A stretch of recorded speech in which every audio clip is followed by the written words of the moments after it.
Hi guys, this is Matthew Lepart back here with another how-to video working on my wife's Chrysler 300 2006 with a 5.7 Hemi engine. It's got 185,000 miles on, so starting to have a few issues with it. Keep getting a camshaft sensor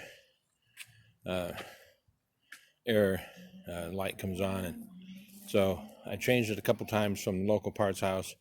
I'm not going to say what parts house because it's really not a fault of the parts house. It's something seems to be inherent in Chrysler. If you have electronics issues with Chrysler, just spend the extra money, get the Chrysler parts.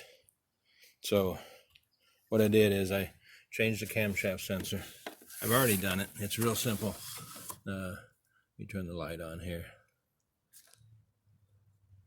Camshaft sensor is a real easy fix. Right there's your camshaft sensor right there. Unhooked it. It's got a little deal right here that you have to press.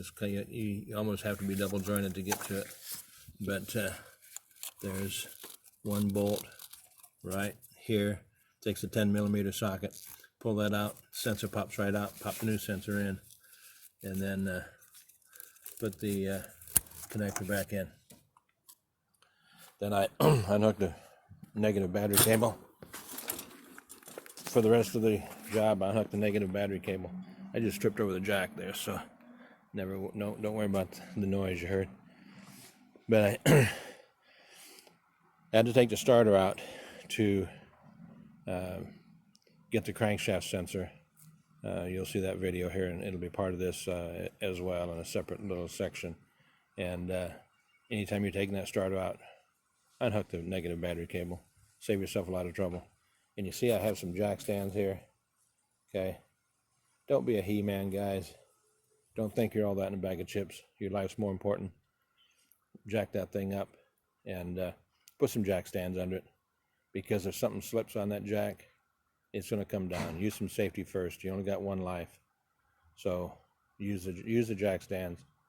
Protect yourself. And now I'm going to drop it off these jack stands, and I've already done the crankshaft sensor, so the video will actually come after this. But I'm already finished, so I'm going to drop this thing off the stands and fire it up, and hook the battery cable back up, and we'll see what happens. Hopefully, all of my lights are out and my problems are over with this thing.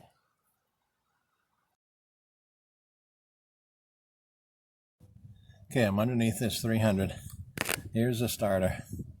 My understanding is the starter has to come off to get to the crankshaft sensor. I'm going to find out. There's 3 bolts, one there, and the other one is back up there behind it, right there. And takes a 15mm socket. I've unhooked the negative battery terminal already. I'm going to try to pull this starter out and move it back far enough without having to unhook the wires. It may or may not bite me, but that's what I'm going to try.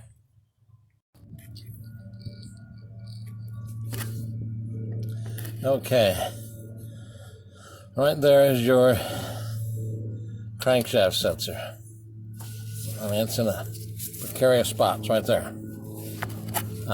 There's your connector. There's a little red tab there. You can't hardly see it. Probably going to have to get a little screwdriver to pop that loose. Then the connector comes out. Then there's a bolt. I don't know if I can see the bolt.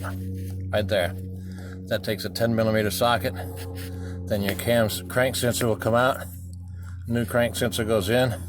Rinse and repeat. And there's the starter. So to not have to completely remove the starter. You can if you want. I'm a big guy. I'm doing this on jack stands, and I have big hands. So if I can limit the amount of work that I do, it's just better off. So that's my take. I'll show you when the new sensor's back in. Obviously, I can't show you record doing the whole thing. There just isn't enough room. I get my big hands in there. You can't see nothing anyway.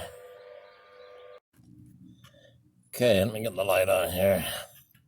Okay, there's a new crankshaft sensor right in there. It's all in there, all hooked up. Now I'm going to put the starter back in, put these 3 bolts in, and then get back out of here.